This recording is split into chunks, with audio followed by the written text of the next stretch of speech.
Good morning to all. So ఇంకొంతమంది నాకు అడుగుతున్నది ఏంటంటే, మాకు గూగుల్ స్కాలర్ ఐడి లేదు, తర్వాత స్కోపస్ ఐడి లేదు, మేము ఏం చేయాలి, అది అప్లై చేయలేకపోతున్నామంటే అవసరం లేదు, అది కంపల్సరీ కాదు కదండి.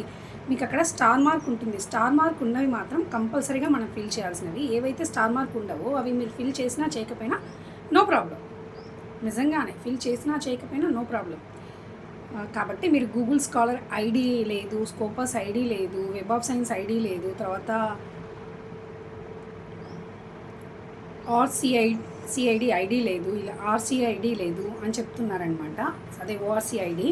సో ఇవన్నీ మ్యాండేటరీ కాదు. అక్కడ మీకు స్టార్ మార్క్ లేదు. మీరు ఫిల్ చేసేటప్పుడు కనుక చూస్తే కనుక కొంతమంది గూగుల్ స్కాలర్ ఐడి లేదు, నేను ఏం చేయాలి, ఖచ్చితంగా చేయాలని అంటుందంటే లేదు. ఖచ్చితంగా అంటే మీకు చూపిస్తుంది అక్కడ గూగుల్ స్కాలర్ ఐడి అని, ఖచ్చితంగా వేయాలని లేదు. అక్కడ స్టార్ మార్క్ ఉంటుంది చూడండి, గూగుల్ స్కాలర్ ఐడి పక్కన స్టార్ మార్క్ ఉండదు. అదే మీరు పైన వెయిటింగ్ ఏమైనా చూస్తే మీ నేము, మీ ప్రొఫైల్ అదంతా ఫిల్ చేసేటప్పుడు పక్కన స్టార్ మార్క్ ఉంటుంది. స్టార్ మార్క్ ఉంటుంది అంటే మీరు ఖచ్చితంగా ఫిల్ చేయాలి. స్టార్ మార్క్ లేదు అంటే అది ఆప్షనల్ అన్నట్టు, మీరు ఫిల్ చేయాల్సిన అవసరం లేదు. And one more thing, Google scholar ID ఎలా క్రియేట్ చేయాలనేది కూడా నేను కమెంట్ వాళ్ళకి పెట్టాను. పాపము ఖచ్చితంగా అడుగుతుంది అంటే కనుక. బట్ నిన్న మళ్ళీ నేను ఓపెన్ చేసి చూశాను అనమాట.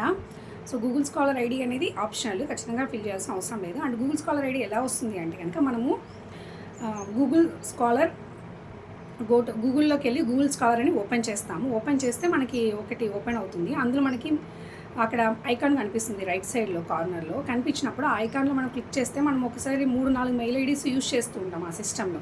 ఆ 3-4 మెయిల్ ఐడీస్ యూజ్ చేస్తున్నప్పుడు ఏ మెయిల్ ఐడి నుంచి మీకు గూగుల్ స్కాలర్ ఐడి కావాలనో ఆ ఐడిని సెలెక్ట్ చేసుకున్నాం. అంటే ఆ మెయిల్ ఐడి, పర్టికులర్ మెయిల్ ఐడిని రైట్ సైడ్ ఉన్న మనకి మన ఫోటో అవన్నీ ఉంటాయి కదా, లేకపోతే సింబల్ ఎం సింబల్ కానీ ఏ సింబల్ కానీ ఉంటుంది కదా, దాన్ని సెలెక్ట్ చేసుకొని మనం పర్టికులర్ మెయిల్ ఐడి సెలెక్ట్ చేసుకున్న తర్వాత ఇక్కడ మై ప్రొఫైల్లోకి రావాలి. లెఫ్ట్ సైడ్ మై ప్రొఫైల్లోకి వచ్చి మన డీటెయిల్స్ అన్నీ ఫిల్ చేయాలి. మన డీటెయిల్స్ అన్నీ ఫిల్ చేసి సేవ్ చేసిన తర్వాత మనకి గూగుల్ స్కాలర్ ఐడి అనేది క్రియేట్ అయిపోతుంది.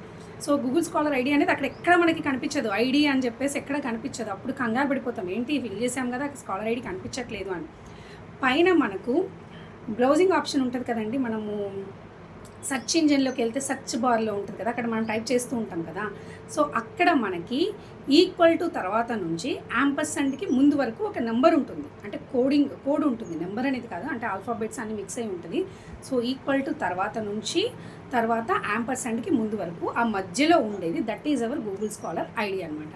మీరు కావాలంటే క్రియేట్ చేసుకోండి, లేదంటే ఆప్షనల్ కాబట్టి వదిలేసినా బెటరే, అదేమి ఇబ్బంది కాదు. సో ఇదే ఇంకొకటి నాకు అడిగిన క్వశ్చన్ అనమాట. ఇలా వీడియో చేసి పెడితే చాలామందికి హెల్ప్ అవుతుంది కదా అని చెప్పేసి వీడియో చేస్తున్నాను. Thank you very much for watching.